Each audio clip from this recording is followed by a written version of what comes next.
નમસ્કાર વિદ્યાર્થી મિત્રો, ધોરણ 12 જીવ વિજ્ઞાન પ્રકરણ 3ની અંદર અત્યાર સુધીની અંદર આપણે નર પ્રજનનતંત્ર, માદા પ્રજનનતંત્રની ચર્ચા કરી ચૂક્યા છીએ. અંડકોષ જનનની વાત કરી ગયા, શુક્રકોષ જનનની વાત કરી ગયા છીએ અને હવે આપણે આગળ વધવાનું છે કે અંડકોષ બની ગયો છે, શુક્રકોષ બની ગયો છે. હવે આ અંડકોષ અને શુક્રકોષનું ફલન કેવી રીતે થાય છે એના વિશેની આપણે કંઈક ચર્ચા કરવાની છે. તો જોઈએ ફલન કેવી રીતે થાય છે, ફલન અને ગર્ભસ્થાપન. તો પહેલાં આપણે વાત કરીએ છીએ ફલનની. ફલન આ શુક્રકોષ છે, બરોબર. યાદ કરો અંડકોષ ક્યાં હતો એ યાદ કરો. આ અંડવાહિની, બરોબર. આ ગર્ભાશય, આ યોનિ માર્ગ, આ જગ્યા ઉપર અંડપિંડ અને આ અંડવાહિની, નિવાપ. ક્લિયર? હવે ગ્રાફિયન પુટિકામાંથી આ જગ્યા ઉપર અહીંયા અંડકોષ મુક્ત થતો હતો 28મા દિવસે, 14મા દિવસે, ઋતુસ્ત્રાવના 14મા દિવસે અહીંથી અંડકોષ, આ અંડકોષ છે એ, આમ તો આને અંડકોષ ન કહેવાય બેટા, આપણને ખબર છે. આને શું કહેશું આપણે? દ્વિતીય પૂર્વ અંડકોષ કહેવાય ને એને. હવે આ અંડકોષ અહીંથી જ્યારે 14મા દિવસે નીકળે છે ત્યારે એકલો અંડકોષ નથી. આ અંડકોષની સાથે બીજી ઘણી બધી રચના છે. દાખલા તરીકે આ દ્વિતીય પૂર્વ અંડકોષ, આ એનું કોષ કેન્દ્ર છે. તો એની ઉપર યાદ કરો કયું આવરણ હતું? આ જે છે આ આવરણ ઝોના પેલ્યુસિડા. યાદ આવ્યું? આ આવરણનું નામ આપણે શું કીધું હતું? ઝોના પેલ્યુસિડા, બરોબર. આ એની ઉપર ઝોના પેલ્યુસિડા હતું. એની ઉપર હજી કોરોના રેડિયાટા, આ રીતે કોરોના રેડિયાટા હતું.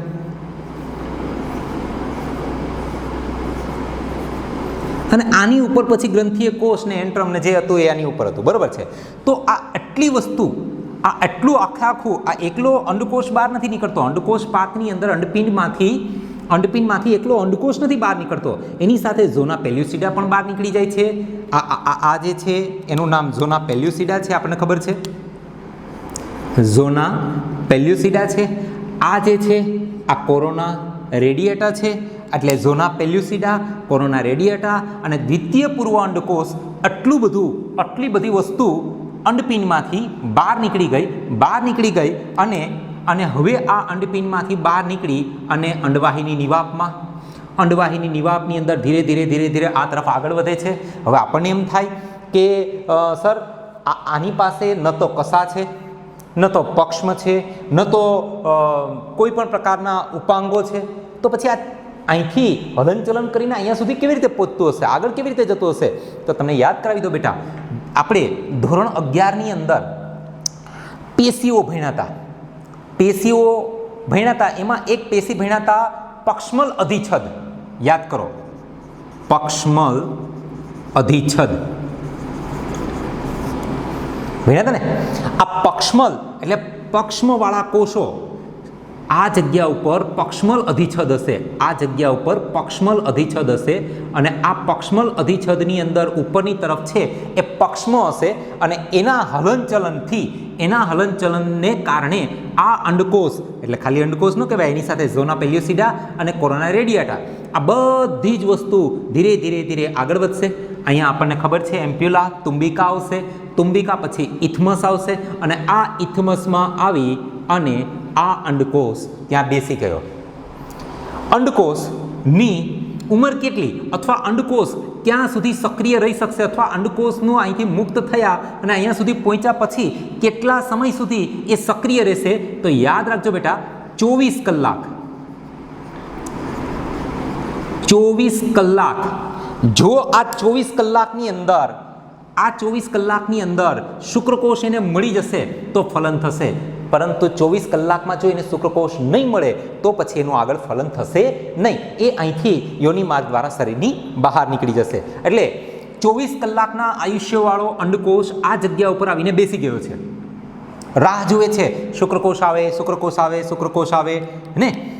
અને આ એ સમયગાળા દરમિયાન ગર્ભાશયનું પેરીમેટ્રિયમ, એન્ડોમેટ્રિયમ, માયોમેટ્રિયમ બધા જ એકદમ, આ એન્ડોમેટ્રિયમ કંઈક આવું હોય,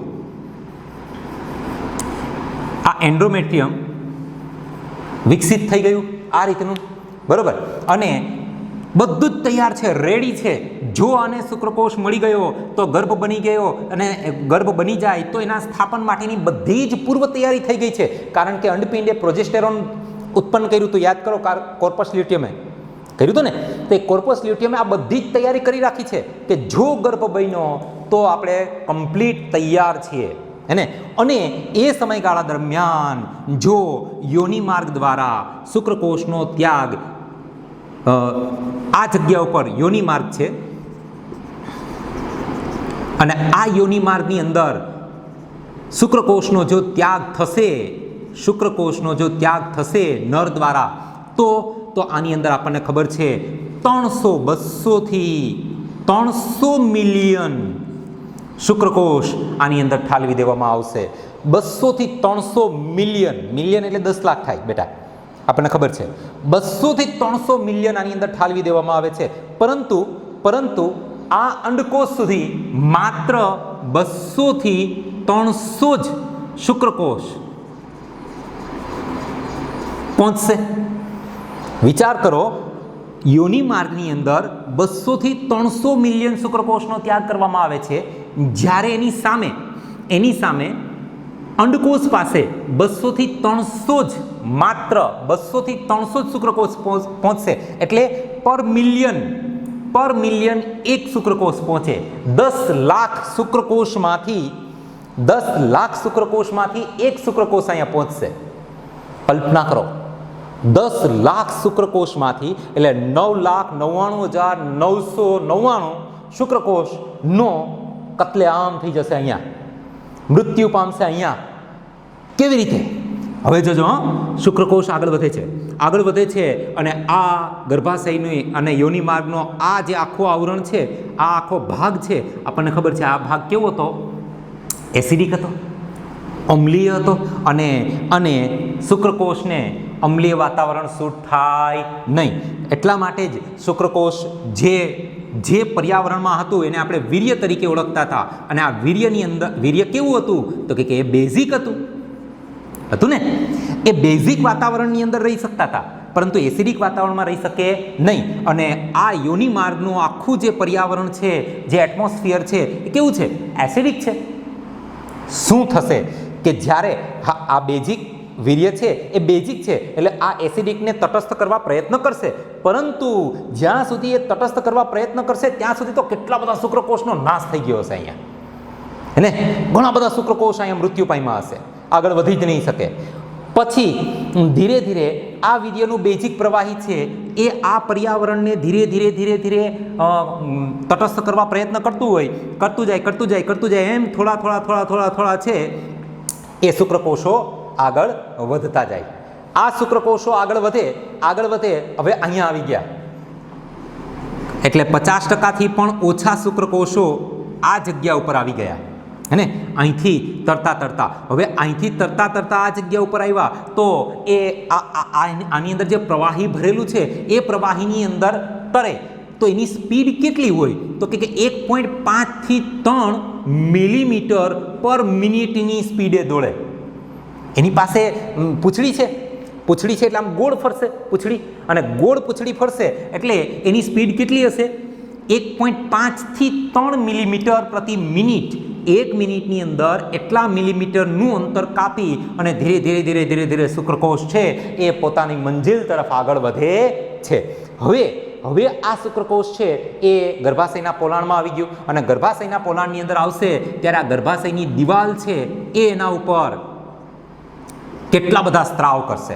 અને ગર્ભાશયની દિવાલ એના ઉપર સ્ત્રાવ કરશે અને એને કારણે શું થશે તો કે શુક્રકોષ, ઘણા બધા શુક્રકોષ તો નષ્ટ પામશે અને ઘણા બધા શુક્રકોષની ઉપરનું જે આવરણ છે, શુક્રકોષ યાદ કરો, શુક્રકોષનું ઉપરનું આવરણ કેવું હતું? તો શુક્રકોષનું ઉપરનું આવરણ કંઈક આવું હતું. આવું આપણે ભણી ગયા છીએ.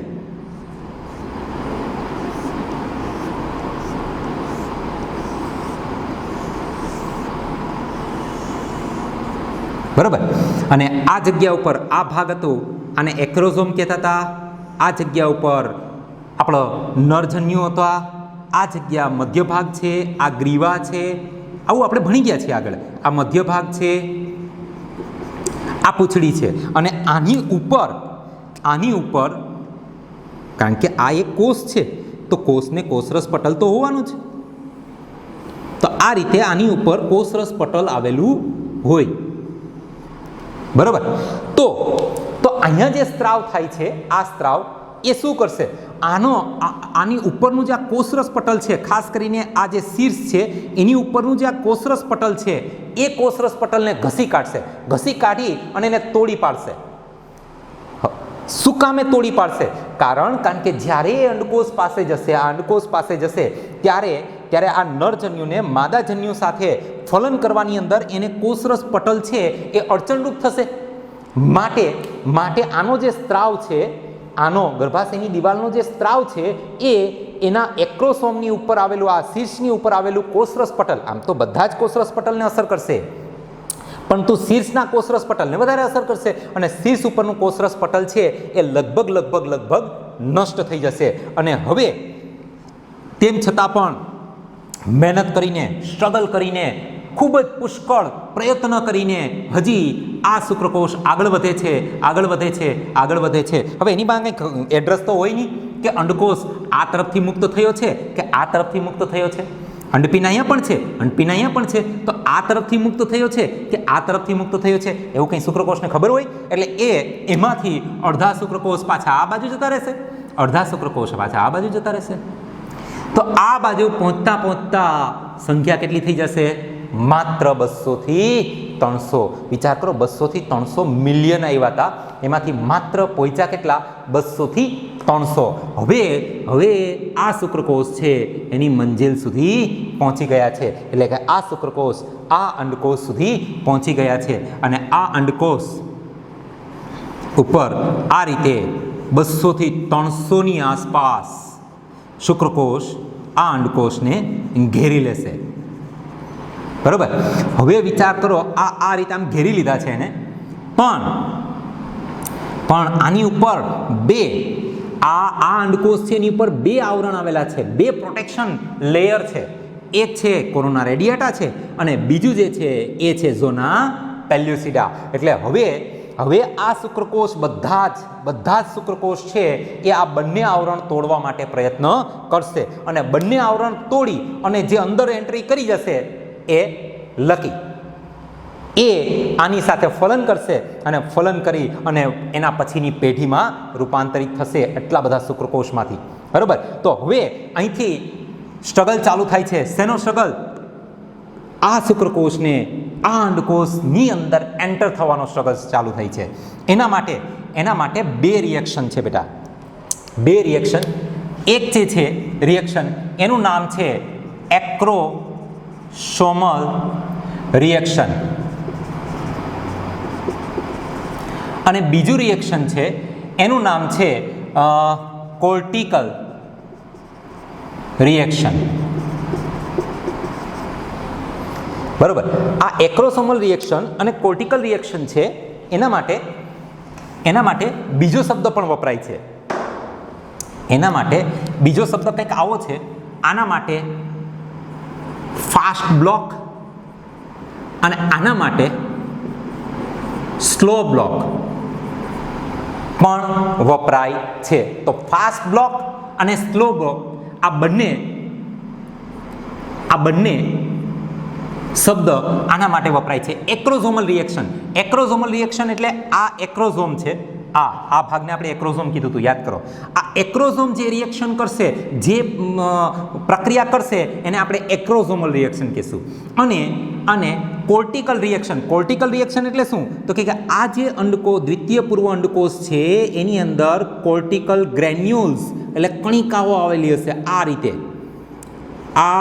આ રીતે કણિકાઓ આવેલી હશે અને આ જે કણિકા છે એ અંડકોષની કોષરસ પટલ, અંડકોષનો કોષરસ પટલ એટલે આ બ્લુ કલરનો મેં દોરેલો છે આ અંડકોષ અને આ એનો કોષરસ પટલ.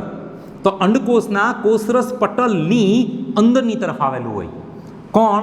તો કે કોર્ટિકલ ગ્રેન્યુલ્સ એટલે કોર્ટિકલ કણિકાઓ આવેલી છે. ત્યાં કણિકાઓ કેટલી બધી આવેલી છે હે ને. અને હવે આ જે રિએક્શન કરશે એને કોર્ટિકલ રિએક્શન કહેશું અને આ એક્રોઝોમ જે રિએક્શન કરશે, જે પ્રક્રિયા કરશે એને એક્રોઝોમલ રિએક્શન કહેશું. હવે જોજો એક્રોઝોમલ રિએક્શનની અંદર શું થાય છે? તો એક્રોઝોમલ રિએક્શનની અંદર ત્રણ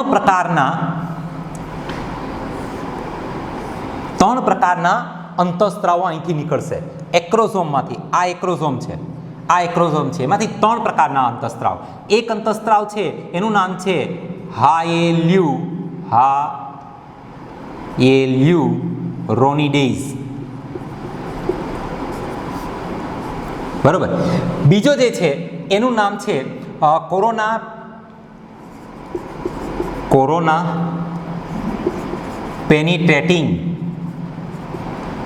ઉત્સેચક અને ત્રીજો જે છે એનું નામ છે ઝોના લાઇસિન. આને એક્રોસિન પણ કહેવાય. તો આવા ત્રણ, આ ઉત્સેચક છે અને આ રસાયણ છે. આવા ત્રણ રસાયણો છે એ અહીંથી નીકળશે અને આ ત્રણ રસાયણ છે એ શું કરશે? તો કે આ કોરોના રેડિયેટા અને જે પેલું ઝોના પેલ્યુસિડા છે એ બંનેને તોડવામાં મદદરૂપ થશે. નામ યાદ રાખેલું શું? હાયલ્યુરોનિડેઝ, કોરોના પેનિટ્રેટિંગ હોર્મોન એટલે CPH અને CPH પણ કહેવાય કોરોના પેનિટ્રેટિંગ હોર્મોન એન્ઝાઇમ PEC પણ કહેવાય કોરોના પેનિટ્રેટિંગ ઉત્સેચક એટલે કે એન્ઝાઇમ. ઝોના લાઇસિન એટલે આ જે છે એ ઝોના પેલ્યુસિડાને તોડવામાં મદદ કરશે. આ રસાયણ છે એને એક્રોસિન પણ કહેવાય. આ એક્રોસિન જે એક્રોઝોમમાંથી નીકળશે આને એક્રોઝોમ કહેવાય. આ એક્રોસિન જોજો, એક્રોઝોમમાંથી એક્રોસિન ઉત્પન્ન થાય. કન્ફ્યુઝ ન કરતા. એક્રોઝોમ આ એક્રોઝોમ છે, આ ભાગને આપણે એક્રોઝોમ કીધું હતું અને આ એક્રોઝોમમાંથી એક્રોસિન ઉત્પન્ન થાય. ક્લિયર? આ એક્રોસિન છે એ ઝોના પેલ્યુસિડા તોડવા માટે ઉપયોગી છે. ક્લિયર? તો આ રીતે એક્રોસિન ઝોના પેલ્યુસિડા તોડશે. કોરોના પેનિટ્રેટિંગ એ ઉત્સેચક એ કોરોના રેડિયેટાને તોડવા માટે ઉપયોગી થશે અને હાયલ્યુરોનિડેઝ છે એ પછી છેલ્લે પેલી આ અંડકોષની કોષરસ પટલ છે એની અંદર ઘૂસવા માટે એ મદદરૂપ થશે અને આ ત્રણ ઉત્સેચક આની અંદર પ્રક્રિયા કરશે અને અંદર આનું શીર્ષ ભાગ છે એ અંદર ઘૂસી જશે. બરોબર. હવે જેવું એટલે આ થઈ ગયું કયું? એક્રોસોમલ રિએક્શન. આને કયું રિએક્શન કહેશું બેટા? આપણે એક્રોસોમલ રિએક્શન કહેશું. અને હવે જેવું આનું શીર્ષ અંદર ગયું એટલે આ જે ગ્રેન્યુલ્સ છે, આ જે કણિકાઓ છે, આ કણિકાઓ તૂટવાનું ચાલુ થશે અને આ કણિકાઓ તૂટશે અને એની અંદરથી જે રસાયણ ઉત્પન્ન થશે એ રસાયણ ક્યાં ભેગું થશે ખબર? એ રસાયણ છે એ આ જગ્યા ઉપર. આ જગ્યા એટલે ક્યાં? તો કે આ જે અંડકોષની કોષરસ પટલ અને ઝોના પેલ્યુસિડાની વચ્ચે આ જગ્યા ઉપર એક આખું એવું કઠણ મજબૂત આવરણ બની જશે. અહીંયા આ જે કઠણ આવરણ બન્યું એને કારણે શું થશે? એક શુક્રકોષનો આ આગળનો ભાગ શીર્ષ અંદર ઘૂસી ગયો છે, હવે બીજો અંદર ઘૂસી શકે નહીં. ક્લિયર? એટલે કે પોલિસ્પર્મી ન થાય. જો બે ઘૂસી જાય તો એને પોલિસ્પર્મી કહેવાય. એક જ શુક્રકોષ અંદર જાય તો એને મોનોસ્પર્મી કહેવાય. તો આપણે બધા મોનોસ્પર્મી છીએ, આપણે પોલિસ્પર્મી નથી. તો મોનોસ્પર્મી કરવા માટે આ જે આખો ભાગ છે એ ભાગ કેવો થઈ જશે? કઠણ થઈ જશે. કોણ કરશે? આ કોર્ટિકલ રિએક્શન કરશે. આ કોર્ટિકલ જે છે એ આની વચ્ચે આવી જશે, બેયની વચ્ચે આવી જશે અને એ ભાગ કઠણ કરી દેશે, બીજો શુક્રકોષ અંદર દાખલ થઈ શકશે નહીં. ક્લિયર? અને હવે આ અંદર ગયું, હવે આને આપણે કહેશું નરજન્યુ. અંદર ગયું છે એટલે હવે આને આ ભાગને આપણે શું કહેશું? નરજન્યુ. આનું છેલ્લું વિભાજન બાકી હતું, યાદ કરો. આ દ્વિતીય પૂર્વ અંડકોષ હતો, આનું છેલ્લું વિભાજન બાકી હતું. હવે એનું છેલ્લું વિભાજન પૂરું થશે અને આને કહેશું હવે માદાજન્યુ. આ માદાજન્યુ નરજન્યુ બંને એકકીય છે, ફલન થશે, દ્વિકીય યુગ્મનજનું નિર્માણ થઈ જશે, 46 રંગસૂત્ર ફરી પાછા અહીંયા બની જશે. ક્લિયર? તો આમ આપણે ફલનની પ્રક્રિયા જોઈ. આ પ્રક્રિયા છે શેની છે? ફલનની પ્રક્રિયા છે બેટા. અને હવે જોવાનું છે ગર્ભનું સ્થાપન. ફલન જેટલું રસપ્રદ છે એટલા કરતાં પણ વધારે રસપ્રદ છે એનું સ્થાપન કેવી રીતે થાય છે એ. તો બેટા આના પછીના પીરિયડની અંદર આપણે એનું સ્થાપન જોવાનું છે. ચૂકતા નહીં આના પછીનો period. Thank you very much.